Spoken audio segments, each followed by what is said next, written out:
कराची के प्लाजा के अंदर जो आग है उसकी एक सबसे बदतरीन डेवलपमेंट जो मुझे बड़े अफसोस से मैं आप लोगों से शेयर कर रहा हूँ। 30 लोग एक ही जगह से मजीद जो है उनकी हलाकतें सामने आई हैं और वो 30 लोग जो है वो की हलाकतों के बाद 60 से ऊपर तादाद चली गई है। इस वक्त कराची के अंदर ही जो आसिफजदगी का वाक़या हुआ प्लाजा के अंदर, हमारे साथ हमारे रिपोर्टर सालिक शाह मौजूद हैं गुल प्लाजा के बाहर। सालिक शाह, कल और परसों हम आपसे जब बात कर रहे थे तो हम ये बात कर रहे थे कि 25 के करीब लोग हैं जो लापता है, उनका पता नहीं चल रहा। ये वही 25 लोग हैं जो भड़के ऑफिस 30 हो गए और इनकी हलाकत का क्या मामला है? क्यों ये नहीं निकल पाए उस गुल प्लाजा से बाहर? हुआ क्या?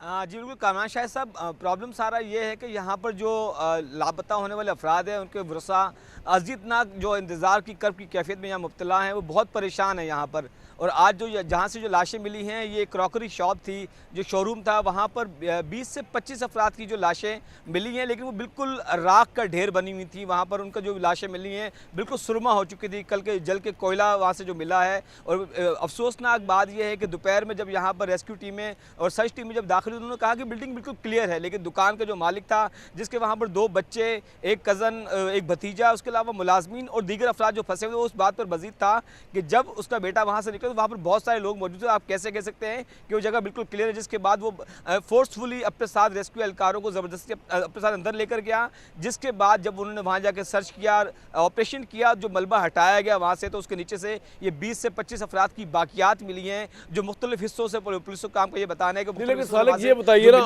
आम लोगों के लिए, मेरे लिए कि ये आग तो लगी है हफ्ते की रात को, if I am not wrong, आज बुध है, तो ये हफ्ते से लेके बुध तक ये 30 अफराद जो नए अफराद आए हैं जिनकी हलाकत हो गई है, ये वहीं फंसे रहे, ये वहाँ से निकल क्यों नहीं पाए? और अगर ये नहीं निकल पाए तो जो फायर फाइटर लगे हुए हैं हफ्ते की रात से रेस्क्यू करने वाले, ये उन तक क्यों नहीं पहुँच पाए, उनको क्यों नहीं निकाल पाए? आज तो बुध हो गई है ना भाई। जी, सबसे बड़े जो अलमनाक बात है, अफसोसनाक बात है कि 5 रोज़ से ये वही लोग हैं जिनके वरसा यहाँ पर उनको तलाश कर रहे थे।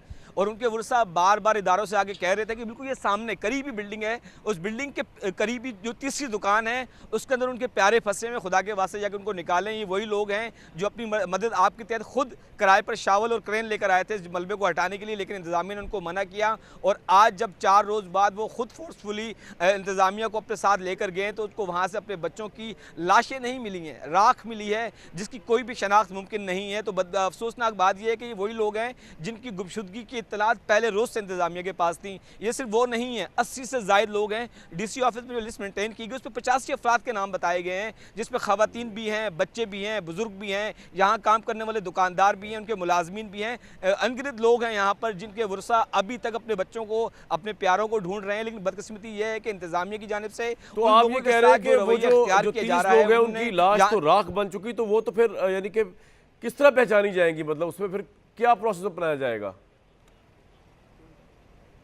जी, जो हमारी जो पुलिस सर्जन से जो बात है, उनको ये बताना है कि लाशें जो जिस हालत में मिली हैं, जो हड्डियां मिली हैं, अब तो उनका डीएनए भी मुमकिन नहीं है। बस अब यह है कि वो कह सकते हैं कि उसको अजम्पशंस की बुनियाद पर सबको उनके बच्चों की प्यारों की राख दे दी जाएगी। वो कहा जाएगा कि ये आपका बच्चा है, ये आपका शौहर है, ये आपकी बीवी है, या इस तरीके से अब यह सूरत हाल नज़र आ रही है। क्योंकि बदकिस्मती की बात यह है कि ये सिर्फ 25 हैं, बाकी जो 50 लोग हैं वो कहाँ हैं? अभी तक उनके वरसा वो भी परेशान हैं। ये तो वो लोग 50 मजीद लोग आप कह रहे हैं अभी लापता है कि उनको,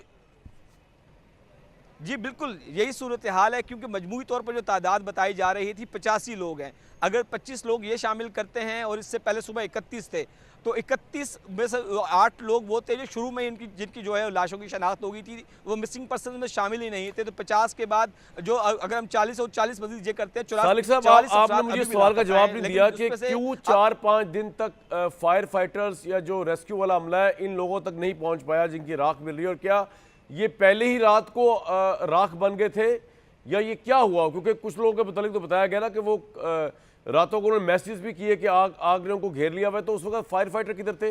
वो अब क्यों पहुंचे 5 दिन तक? 4 दिन क्यों लगे पहुंचने में? ये हलाकतें पहली रात ये हो गई थी या ये बाद में हुई हैं? ये थोड़ा बताइए, क्यों पहुंचने में देरी हुई? वहां पे क्या ऐसी जगह है जहां पे नहीं पहुंच सके रेस्क्यू वाले? यहाँ जो हमारे लोगों से बात हुई है, जी कामयान शाह साहब, हमारे यहाँ पर जो लोगों से बात, उनको ये बताना है कि शुरू के 4 से 5 घंटे तक उनको अपने प्यारों से रब्ता रहा, उनको बताते रहे कि हम बिल्डिंग के इस मुकाम पर मौजूद हैं या इस कॉरिडोर में फंसे हुए हैं, यहाँ पर इतना धुआं आ गया है, यहाँ पर हमें सांस लेने में दुश्वारी का सामना करना पड़ रहा है। लेकिन जैसे जैसे वक्त गुजरता गया वो सब जो है रब्ते से मुनक़ता होते चले गए। तो पहले रोज़ ही उन तमाम लोगों के हवाले से बताया जाएगा, तमाम लोग मिसिंग हो गए थे, लेकिन आग की शिद्दत इतनी ज़्यादा थी, बिल्डिंग को उसने इस तरीके से पूरी आग की लपेट में ले लिया था कि पूरी बिल्डिंग जो है वो हीटअप हो गई थी। और हमारी बदकिस्मती ये है कि फायर ब्रिगेड के पास, रेस्क्यू 1112 की टीमों के पास इस तरह की कोई भी रिसोर्सेज नहीं है कि वो इतनी हीट में, इतनी हिद्दत वाली आग के अंदर वो दाखिल हो सकते हैं। वो सिर्फ दूर से पानी का छिड़काव करके आग बुझाने की कोशिश करते रहे। और साथ में ये बताया जाए साइमल्टेनियसली से जो एक बात जो हमारी किसी अदारे के लोगों से बात उनको ये बताना है कि ज़्यादातर लोग जो इस आग की हीट के बाद जो हीट हुई है उसने उनकी लाशों को बिल्कुल राख और मस किया है। वरना अगर पहले दिन ये ऑपरेशन किया जाता, अंदर दाखिल हो जाता, शायद कुछ लोगों को बचा लिया जाता, कुछ लोगों की लाशें जो हैं वो सलामत हालत में मिल जाती है, साबित हालत में मिल जाती है। लेकिन ये हुआ कि ऑपरेशन के 5वें रोज़ जब टीमें अंदर दाखिल हुई हैं, उनका ये दावा रहा कि उन्होंने ऑपरेशन सच मुकम्मल तौर पे कंप्लीट कर लिया है, लेकिन इक्विपमेंट नहीं था पहले रोज़ में। बहुत शुक्रिया सालिक शाह, आप हमें ये अफसोसनाक खबर 2 दिन से रिपोर्ट कर रहे हैं। इक्विपमेंट नहीं है, टेक्नोलॉजी नहीं है,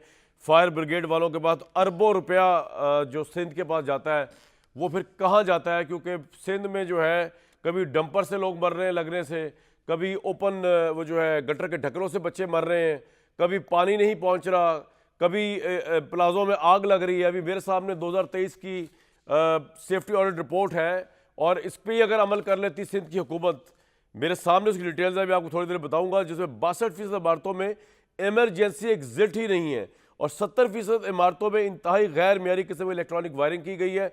उसका मतलब ये है कि जब मियारी वायरिंग नहीं होगी तो वो वायरिंग कभी भी स्पार्क कर सकती है।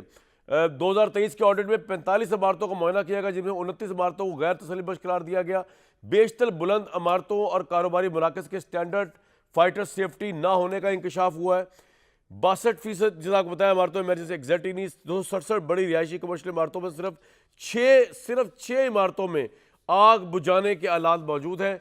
90% इमारतों में 90%, ये 1, 2 या 10, 20 की बात, 90% इमारतों में फायर अलार्म्स और स्मोकिंग डिटेक्टर्स ही नहीं थे। इन इमारतों में हज़ारों शहरी रहायश पजीर या काम करते हैं।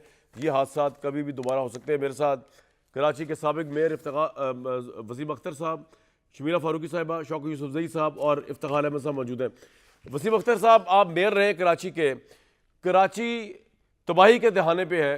कराची में बिला वजह लोगों की अमवात होती हैं, बिला मौत लोग मरते हैं, कभी डंपर लगने से मरते हैं, कभी आतिशदगी मर जाते हैं, कभी टेररिज्म से मरते हैं, कभी स्ट्रीट क्राइम से मरते हैं।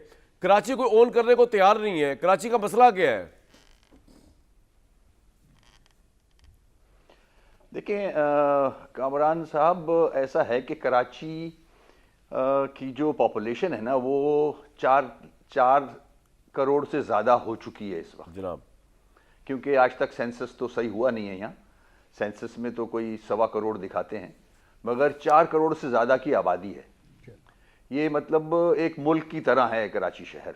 और जो आपने अपने इंट्रो में कहा कि कराची में 200 से ज़्यादा टैंकर्स के नीचे लोग आके वफात हुई उनकी, उसके बाद गटर के अंदर गिरते हैं बच्चे, एक्सीडेंट से मरते हैं लोग। ये मामूल है कराची का, यहाँ कोई पुरसाने हाल नहीं है। अब मैंने जहाँ आपको पॉपुलेशन की बात बता रहा हूँ जी, ये मैनेजेबल नहीं है इस गवर्नमेंट से। ये गवर्नमेंट 17 साल से हुकूमत कर रही है और इस किस्म के वाक़यात इन्हीं की गवर्नमेंट में होते रहे हैं। सिर्फ ताज़ियती बयान आता है 2 लाइंस का और दैट्स इट। उसके बाद फिर दूसरे हादसे का इंतज़ार शुरू हो जाता है। ये रूटीन में है मामला। अब जो डिपार्टमेंट जिम्मेदार हैं वो बिल्डिंग कंट्रोल अथॉरिटी है, फिर इनकी जो मेंटेनेंस की बिल्डिंग की एसोसिएशंस होती हैं उसकी भी